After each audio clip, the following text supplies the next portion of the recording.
They're on the elevators, I think. Oh, here's one. Hey, George, good morning. You guys are so far away. Ah, look who came to see me again. Yes, more pipples. Good morning. Ohayo gozaimasu. You know. Pardon? You know. Ah. Okay, who stayed up the latest?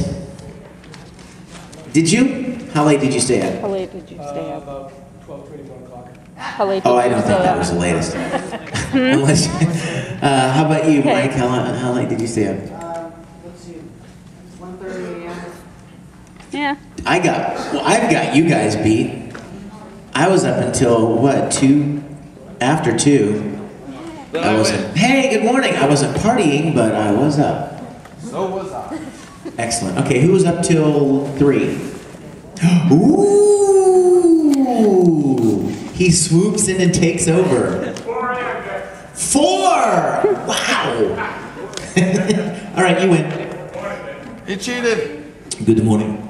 Is it morning? Well, technically, the sun is up. How's everybody doing? Ooh, your hair is cool. I like the purple part.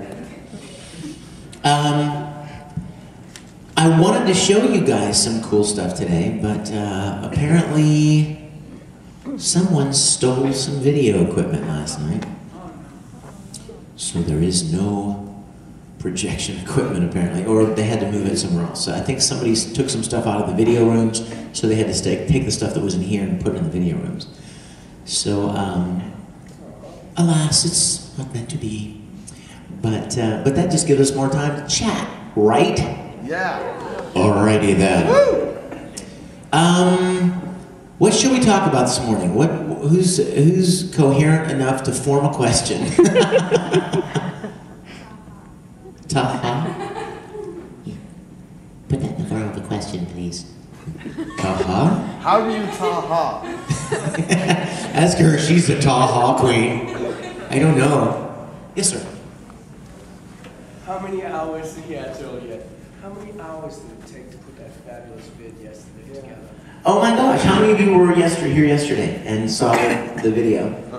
Well, this is actually quite an amazing answer. We shot that whole thing in one weekend, in the course of a weekend. And technically, if you were to compress the weekend, we shot it in 2 days. That's usually Well, when I think of a weekend, I think of Friday, Saturday, Sunday.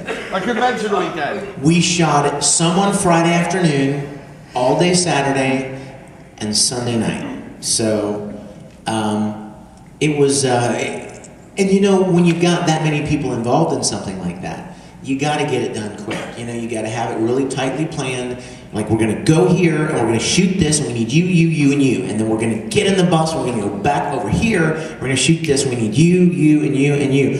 And, I mean, you know, and just bump everything up one right after the other so you make the most of the day. Because what I did was I sent out kind of a memo to fans in that area that if they wanted to be involved in this thing, to show up at First Baptist Church at such and such a time, because that's where I go to church, right? So I want you guys to imagine this with me.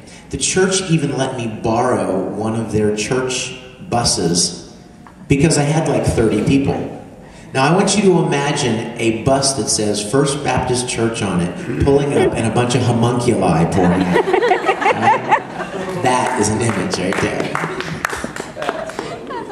Oh my God, literally. But we went all over town. We had all these locations planned out, and we took everybody. We're like, everybody get in the little minibus, and we piled in the equipment and costumes and everything. A friend of mine in Dallas, I got Funimation to let me borrow their owl.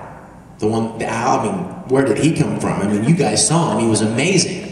He's like 7 or 8 feet tall, fiberglass, exact replica. I mean, Funimation uses him when they go to conventions and they do promotions and stuff. They set them up. Like They've got 2 of them actually, and one of them sits in the lobby of Funimation's studios. But come on in, yay! There's my new best friend back there, Jackson. Get on up here, Jackson. Come to my panel, you will.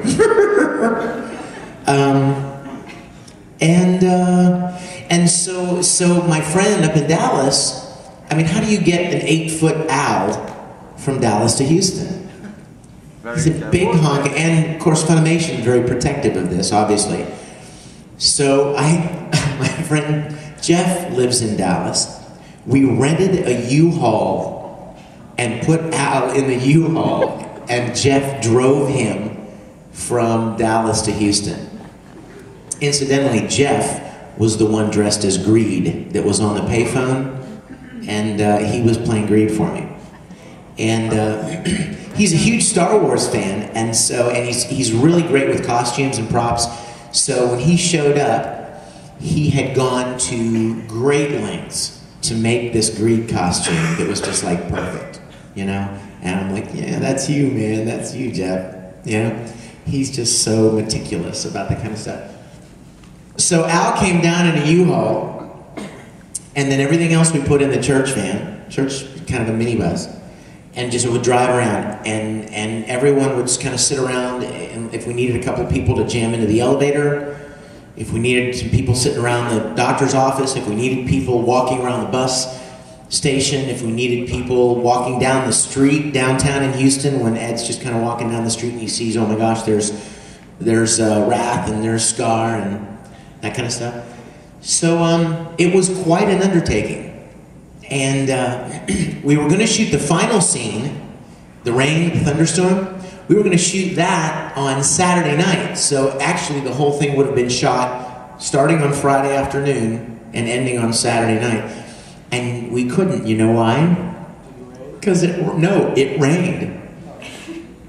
And you may be thinking, well, you wanted it to rain, right? It was raining. No, you can't control God's rain. You know what I mean? You have no control over it. Maybe it rains hard and then it stops right in the middle of your shot. And you can't control it. It falls everywhere. Where the camera is, where you want to be dry, where you want to set up a monitor so you can watch the shot, where you want to get out of the rain. And you know what, you guys, it was cold too. I think this was February, and it was chilly, especially when you're wet. Some of those girls, little Lucy Christian, she's dressed as Siren, and Monica Rial was dressed as Lyra. They were like, the girl was playing Lust. It was so funny because, you know, they're actors, and so they're all standing and going, I even have outtakes on the DVD of them standing there doing that, and then I go, okay, get ready, and they go, and they totally get their homunculus face on, and forget that they were cold and wet. Question? Yes, sir. In the song Soldier A, do you sing any of the verses, or is it just that one little line? Me? Well, okay, I'm glad you asked about that. Soldier A, you guys, is a song that I wrote, and it's time to shamelessly plug my CDs.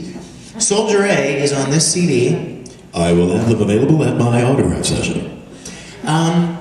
Soldier A is a song that we came up with a couple of years ago.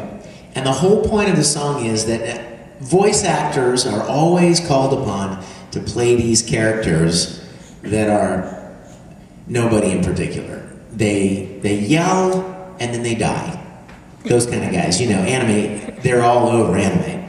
You know, you know. What? Exactly. Star Trek fans, it's a red shirt. Red shirt. You'll understand that reference. Ensign Kim, no! Exactly. And in anime, yeah, you'll